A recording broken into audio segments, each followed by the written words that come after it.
The science, technology, and societal aspects of pregnancy. Science. The first trimester is the first 3 months of pregnancy, and it starts on the first day of your last period, so technically before you're even pregnant. The long list of symptoms include spotting of blood because the fertilized embryo has been planted in your uterus, breast tenderness because milk ducts are preparing for nursing, constipation because there's an elevated level of the hormone progesterone, discharge, fatigue because your body is working hard to make a baby and getting enough sleep is vital, food taste, frequent urination because the uterus growth puts pressure on the bladder, heartburn because the amount of the hormone progesterone relaxes the lower part of the esophagus and that causes reflux, mood swings because of the fatigueness along with hormones. Mood swings are very common. Morning sickness and nausea because of the hormone changes, and weight gain. 3 to 6 pounds is normal to gain in the first trimester while eating 150 extra calories a day. So in the first 13 weeks during the first trimester, the baby goes from a fertilized egg to a formed fetus. The fertilized eggs in the uterus become a vast number of dividing cells at a quick pace. The placenta, amniotic sac, and umbilical cord start to form. The baby's nervous system starts to form into a brain and spinal cord. The baby's nerves and muscles can move, but the mother can't yet feel the movement. The heart begins to take shape in the head, and the heart can be heard as early as 6 weeks at 120 to 160 beats per minute. The red blood cells start forming. The digestive system starts forming, including intestines and kidneys. Many major organs like the lungs and more are underdeveloped. The soft skeleton begins to form. The baby's limbs, genitals, and facial features begin to develop by the end of the trimester. The baby has nails, but the sex of the baby cannot yet be determined. The baby should be 2.5 to 3 inches long by the end of the first trimester. The second trimester is weeks 13 to 28, and it has been reported as the easiest trimester for some women, and the trimester where the baby bump and baby movements begin to appear and to be felt. Between week 18 to 22, the sex of the baby and how many babies are in the uterus can be figured out. The symptoms include achiness in the lower abdomen, since the uterus is growing and is putting pressure on nearby ligaments and muscles, backache due to the weight gain, bleeding gums due to the hormone changes that cause more blood to be sent to your gums, Braxton Hicks contractions are caused by muscles tightening in the uterus for 1 to 2 minutes, and it's like a fake labor feeling. Breast enlargement because it's still preparing to feed the baby. Congestion and nosebleeds. The hormone changes can cause mucous membranes lining the nose to swell, making a woman have nosebleeds or a stuffy nose. Dizziness. As the uterus expands, it pushes against blood vessels that cause the dizziness. Frequent urination. The uterus rises from the pelvic cavity during most of the trimester, but at the end, it moves back down and it presses back up against your bladder. So the frequent urination should come back around the end of the second trimester. Hair growth. The hormones cause hair growth on the arms, the head, back, face, and many spots that a woman wouldn't usually expect such excessive hair growth. Headache, heartburn, and constipation again because of the progesterone hormone. Leg cramps, and it's very unclear to what causes them.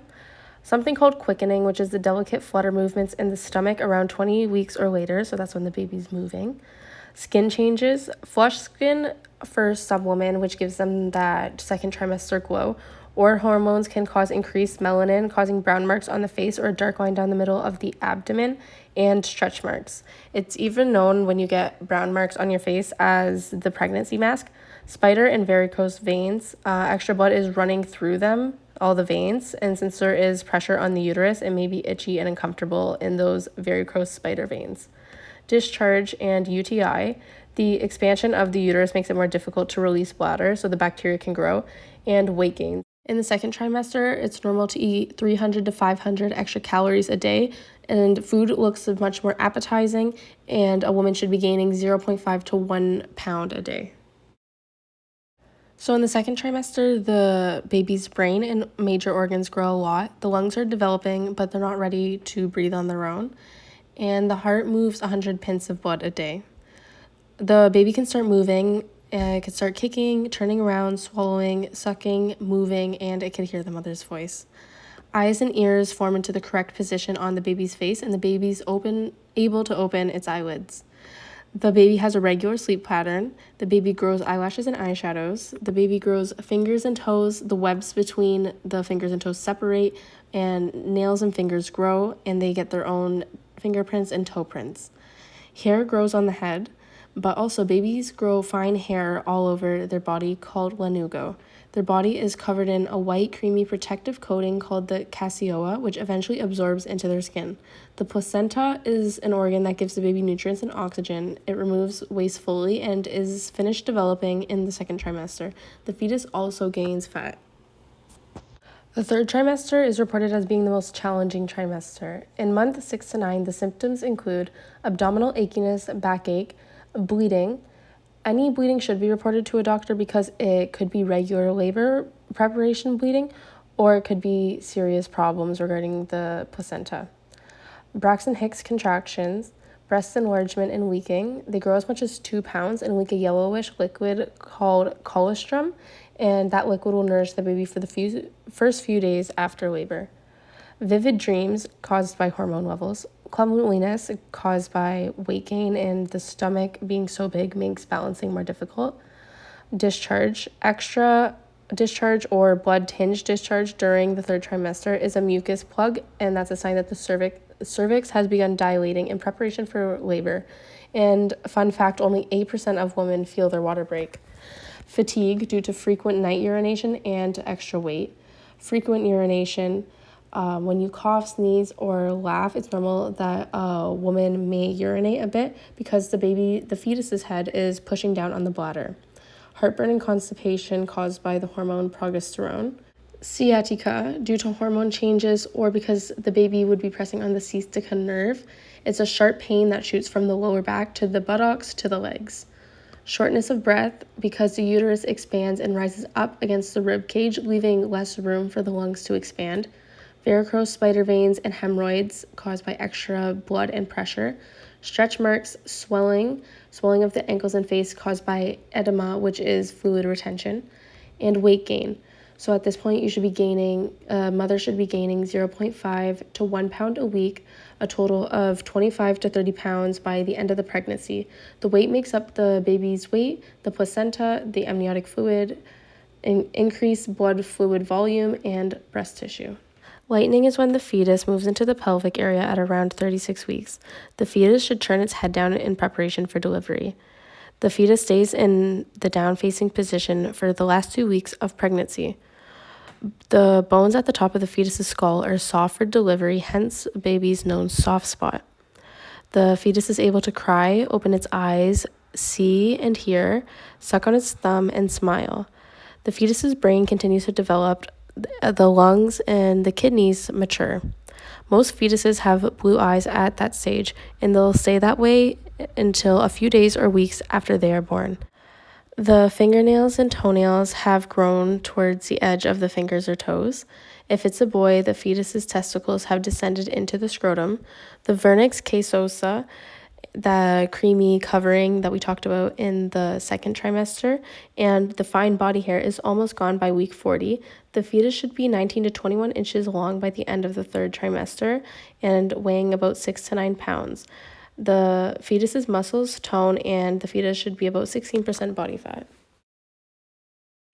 Here's what a fetus looks like at every stage, every month of the pregnancy. In the first month, you can see the fetus is not even a fetus, just a fertilized embryo, and at 9 months, a full-grown baby ready to come into the world. Technology. During an ultrasound, ultrawaves are directed towards a woman's stomach. The angles of the beam and the return time, like the reflection for the echoes, bases an image of the body structures inside of the fetus. Sound waves of 2000 Hz are known as ultrasonic waves and usually can't be heard by humans. They are used for ultrasound. So the way an ultrasound works is an ultrasonic wave is produced and released by an electrical device. The ultrasonic wave hits a solid surface. The ultrasonic wave is reflected off the surface and bounces back. The ultrasonic wave is picked up from a receiver. This is repeated to get the object's shape and direction from the ultrasound device. Different types of ultrasounds include standard, which is at the top of the screen, 3D, which is the yellow one, the fetal echocardiography, which is the one to the bottom left with color on it, The transvaginal scan, which is next to the 3D yellow one, it's towards the right, and you can see that it's wider than the normal standard uterus scan, and an advanced ultrasound, which is in the bottom right corner. The number of fetuses, the sex of the fetus, the movements, heartbeat, and monitoring for any abnormalities are all uses of the ultrasound. Gestational diabetes is a high blood sugar condition that develops during pregnancy. To test, the person testing must fast for 8 hours and not take any medication that would alter glucose levels. The mother must then drink a drink that has a certain amount of glucose depending on the patient's body weight. A blood and urine sample are taken for every half hour for the next 3 hours. The results are taken and compared to the chart for diagnosis and treatment. This may be caused by how the woman's body uses insulin differently during pregnancy due to the hormone changes. Insulin is a hormone created by the pancreas, and since all hormone uses change during pregnancy, the insulin is used in a different way. Fewer than 1,000 cases a year happen in Canada for almost 360,000 births, so it's very uncommon. The epidural is a procedure of inserting a needle of medical anesthesia and injecting it into a certain part of the back to numb from the belly button to the top of the legs. The epidural is to make childbirth less painful and to make it easier. It is inserted into a place called the epidural space in the lumbar region near the spinal cord. The epidural is very common. 3 out of 5 women get an epidural during labor. Getting an epidural depends on the medication levels, how the doctor runs your bolus, meaning the fluid they inject at the beginning of labor, and the overall body vital signs, and just making sure the epidural is safe. Amniocentesis is a procedure done to test for chromosomal abnormalities of a fetus. In the second trimester of pregnancy, the doctor can take a sample of amniotic fluid containing cells from the baby to test for birth defects or abnormalities. This test is a choice because there are certain risk factors that come along with it. The procedure is done in the third trimester if there are concerning indicators and to test if the baby's lungs are developed and if they're developed enough to diagnose a uterine infection or to check for anemia. The doctor would use an ultrasound to take the baby's place and surrounding structures into consideration when inserting the needle. The needle would penetrate all the way into the amniotic sac and take a sample of the fluid. The body will replace the amniotic fluid. The fetus will be checked on after that procedure.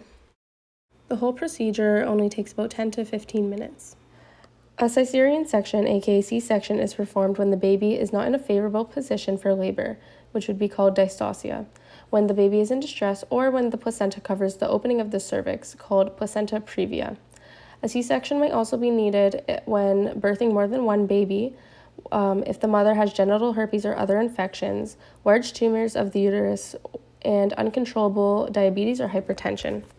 The doctor uses the fetal heartbeat and ultrasound to determine if vaginal delivery needs to be done as a C-section.